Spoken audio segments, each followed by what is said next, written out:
ছোটখাটো দলীয় ইস্যুতে সারাক্ষণ এক ধরনের রাজনৈতিক অ্যাটিটিউডের মধ্যে থাকা, এটা আমাদের ছাত্র সমাজের জন্য ভালো না। দেশ এবং জাতিকে একটা স্টেবল জায়গায় নিতে পারবো এবং তারপর আমাদের শিক্ষা প্রতিষ্ঠানকে পড়াশোনায় ফেরত পাঠাইতে পারবো, স্কিল ডেভেলপমেন্টে ফেরত পাঠাইতে পারবো, সেটা আমাদের জন্য ভালো হবে।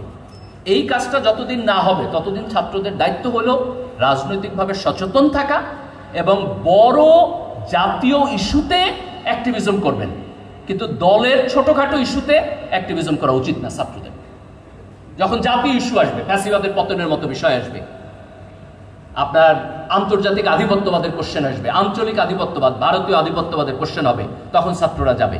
ইসলামের প্রশ্ন হবে, তখন ছাত্ররা যাবে। কিন্তু ছোটখাটো দলীয় ইস্যুতে সারাক্ষণ এক ধরনের রাজনৈতিক অ্যাটিটিউডের মধ্যে থাকা, এটা আমাদের ছাত্র সমাজের জন্য ভালো না।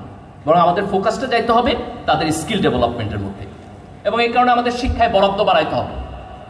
সাধারণত জিডিপির প্রায় 5% বরাদ্দের কথা বলে ডেভেলপমেন্ট কান্ট্রিগুলোর জন্য, কিন্তু আমাদের জিডিপিতে এখন বরাদ্দ বোধ হয় 1-2% শিক্ষায়, টোটাল জিডিপির 1 থেকে 2%।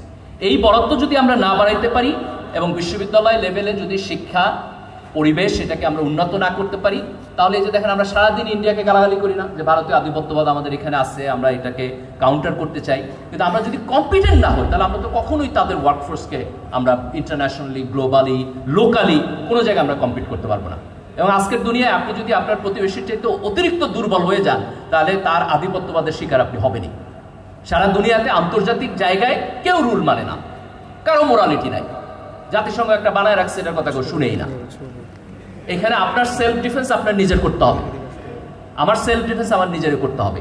তা আমি যদি কমপ্লিটলি ইনকম্পিটেন্ট হয়ে যাই, তাহলে কিন্তু আমরা এটাকে মোকাবেলা করতে পারবো না।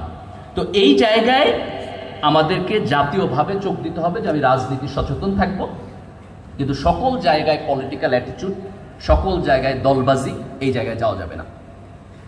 দেখেন, আওয়ামী লীগ এত বড় একটা পলিটিক্যাল পার্টি ছিল, তারা মুক্তিযুদ্ধের নেতৃত্ব দিচ্ছে। আপনার 91-এর পরে আমাদের গণতান্ত্রিক নির্বাচনে প্রত্যেকটা নির্বাচনে তারা ভোট পাইছে, যে নির্বাচন হারছে সেই নির্বাচনেও আপনার 35%-40% ভোট পাইছে।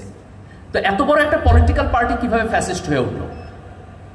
একটা ওয়েতে, সেটা হলো যে যারা আওয়ামী লীগকে সমর্থন করত, রাজনীতি করত, তাদের পার্টি যখন আকাম কুকাম করছে তখনও তার সমর্থন প্রত্যাহার করে নাই।